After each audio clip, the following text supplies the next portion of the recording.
মেলান্দহ উপজেলা বিএনপির সভাপতি বাবুল, সাধারণ সম্পাদক মোক মঞ্জুরুল কবির, মঞ্জু। জামালপুর প্রতিনিধির তথ্যে চিত্রে বিস্তারিত।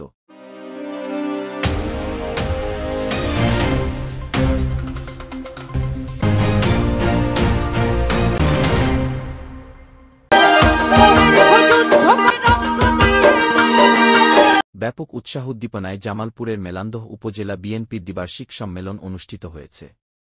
শনিবার বিকালে মেলান্দহের উমির উদ্দিন পাইলট উচ্চ বিদ্যালয়ের মাঠে এ সম্মেলন অনুষ্ঠিত হয়। সম্মেলনে প্রধান অতিথি ছিলেন বিএনপির জাতীয় নির্বাহী কমিটির যুগ্ম মহাসচিব হাবিব উন নবী খান সোহেল। সম্মেলনে জেলা, উপজেলা, ইউনিয়ন ও বিভিন্ন ওয়ার্ড বিএনপি, ছাত্রদল, যুবদল, মহিলা দলের নেতারা উপস্থিত ছিলেন। এবারের সম্মেলনে সভাপতি পদে এক প্রার্থী হিসেবে ছিলেন মোস্তাফিজুর রহমান বাবুল। অপরদিকে সাধারণ সম্পাদক পদে প্রতিদ্বন্দ্বিতা করেন ৩ জন প্রার্থী। তারা হলেন এম রফিকুল ইসলাম রহিম, নুরুল আলম সিদ্দিকী ও মঞ্জুরুল কবির মঞ্জু। দ্বিতীয় অধিবেশনে নতুন কমিটি ঘোষণার আগে আহ্বায়ক কমিটি বিলুপ্ত ঘোষণা করা হয়। সভাপতি পদে কোনো প্রতিদ্বন্দ্বী না থাকায় সদ্য বিলুপ্ত কমিটির আহ্বায়ক মোস্তাফিজুর রহমান বাবুলকে সভাপতি ঘোষণা করা হয়।